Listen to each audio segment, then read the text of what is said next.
A monk rises in total darkness. 3 a.m., stone floor, freezing air. He has slept for hours.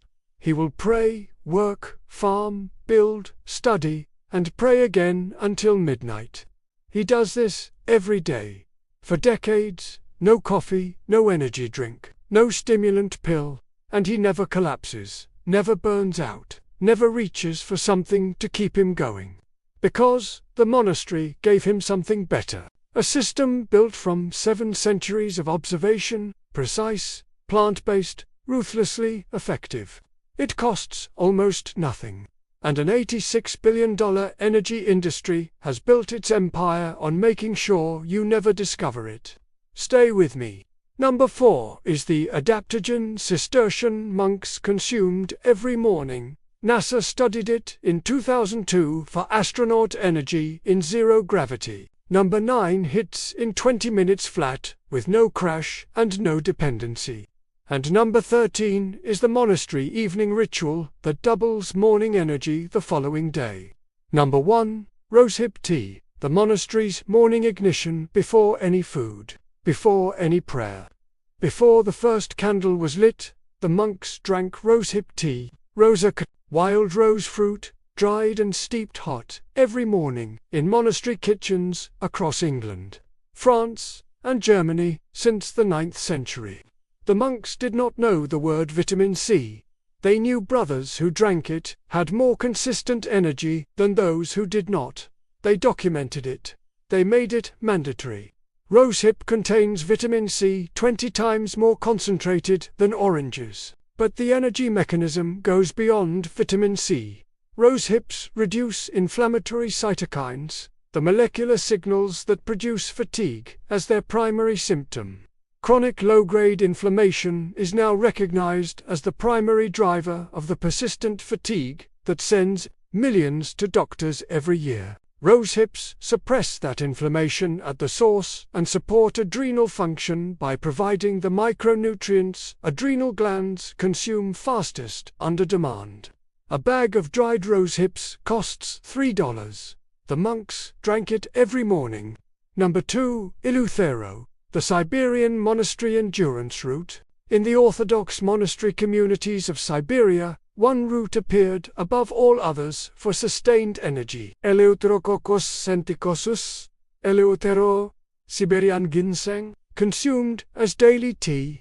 Infirmary records document monks performing demanding physical labor in brutal conditions without the energy depletion affecting surrounding populations. Eleuthero contains eleutherosides, normalizing the HPA axis, preventing both adrenal overstimulation, causing burnout, and adrenal suppression, causing chronic fatigue. Soviet sports scientists found significant endurance, recovery, and mental performance improvements in elite athletes using Eleuthero. These findings were classified for decades. The monks had been living them for centuries. Number 3. Schisandra berry, the 5-flavor energy tonic. In Buddhist monastery libraries of China and Korea, one berry was consumed so consistently, monastery records call it the monk's companion. Schisandra chinensis, the 5-flavor berry. It contains over 40 unique lignans, improving cellular energy production at the mitochondrial level. When mitochondrial efficiency declines, the result is fatigue that no caffeine can address, because caffeine does not repair mitochondria. It only borrows against future energy reserves. Schisandra increases mitochondrial efficiency, ATP production, and reduces oxidative stress. A 2008 trial confirmed significant improvements in performance and fatigue recovery. The monks had centuries of observation that it produced energy without depletion. Number 4. Rhodiola rosei, the root NASA studied wherever monks lived under physical extremity: Tibet, Arctic Scandinavia, Siberian mountains. One route appeared above all others: Rhodiola rosei, the golden route. Tibetan physicians documented it for 1,000 years. Viking communities used it before sea voyages. Rhodiola contains rosavins and saladroside, increasing ATP synthesis and modulating cortisol. In 2002, a NASA-collaborated study under simulated spaceflight conditions prompted ongoing investigation into rhodiola as astronaut nutritional support. NASA studying what Tibetan monks prescribed 1,000 years ago, $12 a month. Stop here for a moment.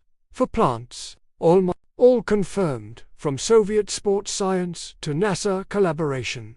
None of them in your energy drink. The $80-6 billion caffeine industry sells borrowed energy. You pay it back with a crash and adrenal damage. Drop a comment right now. Tell me if you have ever used any of these. The energy industry needs this buried. Number 5. Ashwagandha, the ancient stamina root. In the Ayurvedic monastery universities of India, one herb was prescribed to every scholar undergoing extended intense study. Ashwagandha, with Anya somnifera, the strength of a horse. Scholars consuming it maintained stamina and mental energy through academic seasons lasting years without interruption. Ashwagandha contains withanolides, normalizing cortisol, raising it when deficient, lowering it when excessive. Caffeine forces cortisol and depletes adrenal glands. Ashwagandha protects them. A 2019 trial found significant energy improvements over 8 weeks. A 2021 trial found improved sleep quality and daytime energy simultaneously, indicating genuine restoration, not stimulation. The monastery scholars of Nalanda consumed it for 1,000 years. Modern clinical trials are finally measuring what those scholars experienced. Number 6. Maca root, the high-altitude energy staple. In Andean monastery communities, established by Spanish Franciscan monks in the 16th century, performing sustained labor above 4,000 meters, local healers offered the monks a root nothing in European herbal knowledge could replace. Lepidium maca, used by Andean healers for 2,000 years for demanding work at altitude. Spanish monastery chronicles document skepticism followed by full adoption. Maca contains glucosinolates and macamides supporting endocrine energy regulation without stimulating the adrenal glands. Multiple trials confirmed significant improvements in energy and stamina, including in postmenopausal women whose fatigue is driven by hormonal factors. Number 7. Peppermint and rosemary, the monastery alertness protocol, when a monk needed to remain alert through the vigils at 3 a.m. The monastery had a protocol requiring no consumption at all. Inhalation, peppermint and rosemary crushed between the fingers. Held beneath the nose, menthol and 18-cineol crossed the olfactory nerve directly into the brain, activating the alertness system within minutes. No caffeine, no adrenal stimulation, no crash, direct neurological activation through the oldest sensory pathway in the brain. A 2018 study confirmed peppermint and rosemary inhalation significantly improved alertness and cognitive speed. The monks crushed herbs at 3 a.m. and called it prayer preparation. Number 8. Green tea, the monastery alternative in Buddhist monasteries of China, Japan, and Korea. Every extended meditation session was preceded by one preparation. Camellia sinensis, green tea. The monks were not seeking caffeine. They were seeking a combination. No other plant produces caffeine and L-theanine simultaneously. Caffeine alone produces alertness with anxiety and crash. L-theanine produces calm alertness, alpha brainwave activation, relaxed focus, no adrenal stimulation. A 2008 study confirmed the combination produced significantly better sustained attention than caffeine alone. The monks built their practice around this distinction. Number 9. Holy basil, the 20-minute adaptogen. This is number 9, the one promised at the start, Ocimum tenuiflorum. Holy basil, Tulsi, sacred in Hindu and Buddhist monastery traditions for over 3,000 years. consumed daily as tea by scholars and monks performing sustained cognitive and physical work. Holy basil contains eugenol rosmarinic acid and ursolic acid, producing what clinical researchers classify as adaptogenic stress modulation with rapid onset. Most adaptogens require weeks. Holy basil produces measurable energy improvement within 20 to 40 minutes of a single dose. A 2017 trial found a single dose significantly improved reaction time and sustained attention, with effects at the 20-minute mark. A 2012 trial found regular consumption reduced cortisol and improved cognitive function and energy. 3,000 years of monastery observation. 20 minutes. No crash. Number 10. Licorice root, the adrenal support tea in monastery infirmaries.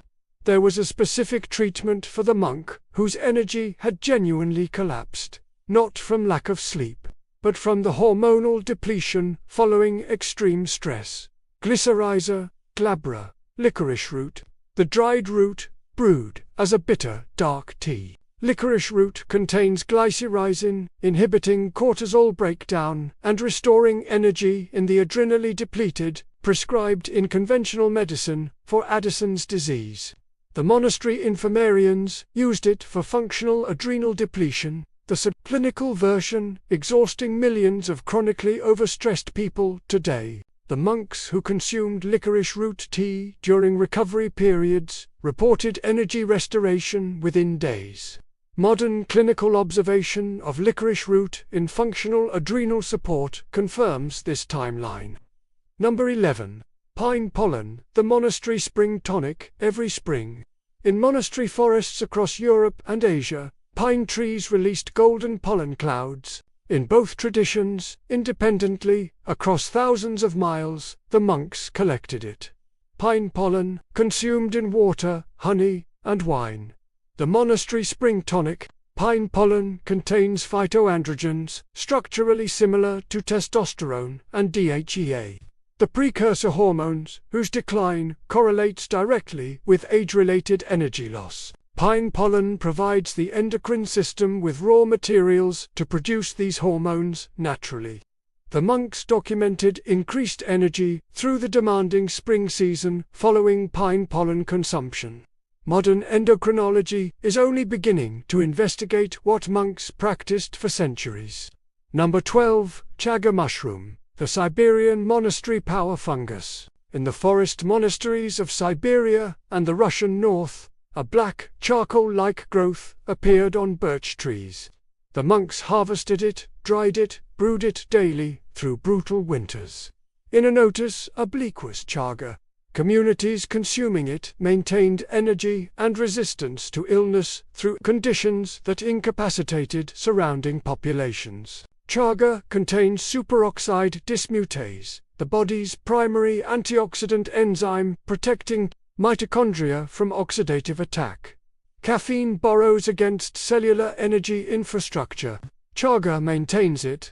Siberian monastery communities maintained energy through conditions incapacitating everyone else. Number 13. The monastery evening protocol, the next day energy system. This is number 13. The ritual that doubles morning energy. And it has nothing to do with what you consume. Every Benedictine monastery observes a precise evening transition. The great silence at fixed sleep time, consistent to within 15 minutes every night of every year. Cool, dark, sleeping environment. 20 minutes of gentle cloister walking before the final prayer. Fixed sleep timing locks the circadian clock, producing the cortisol awakening response, providing genuine morning energy. Walking lowers core temperature, accelerating sleep onset. Silence eliminates cortisol-elevating stimulation. Cool darkness optimizes melatonin and deep slow-wave sleep. The monk wakes with genuine energy because the monastery evening protocol spent the night building it, not borrowing it. Number 14. Iron-rich monastery broths, the hidden fatigue fix. Monastery infirmarians recognized the monk who slept and ate adequately and still could not sustain energy. They reached for iron-rich broth, organ meats, nettles, and slow-cooked bone with parsley, consumed twice daily. Iron deficiency is the world's most common nutritional deficiency. Its primary symptom is sleep-resistant fatigue that no energy drink addresses, because energy drinks contain no iron. The infirmarians identified iron deficiency fatigue as a distinct clinical pattern. They treated it with heme iron from organ meats alongside vitamin C from parsley, maximizing absorption. The monks arrived at the correct treatment by observation. Modern medicine confirmed it by biochemistry. Number 15. The monastery labor-rest rhythm, the biological energy clock. We end with the framework that made all of them effective. Ora, eat. The rule of Saint Benedict divided the day into alternating periods of intense activity and complete rest, prayer, work, study, prayer, rest, with no continuous activity exceeding 2 to 3 hours before transitioning. Modern chronobiology has identified the ultradian rhythm, 90 minutes of high-capacity performance, then 20 minutes of recovery. Violation of this rhythm depletes the neurological and endocrine systems at a rate sleep alone cannot restore.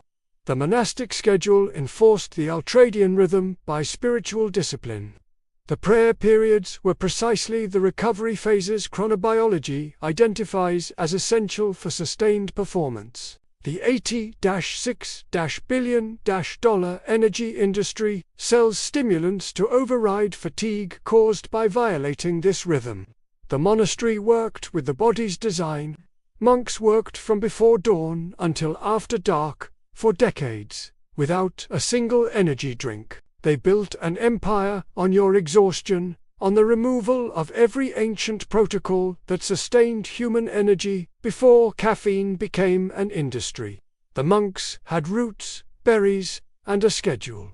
They outworked and outlived the populations around them for 700 years. Share this with someone running on empty.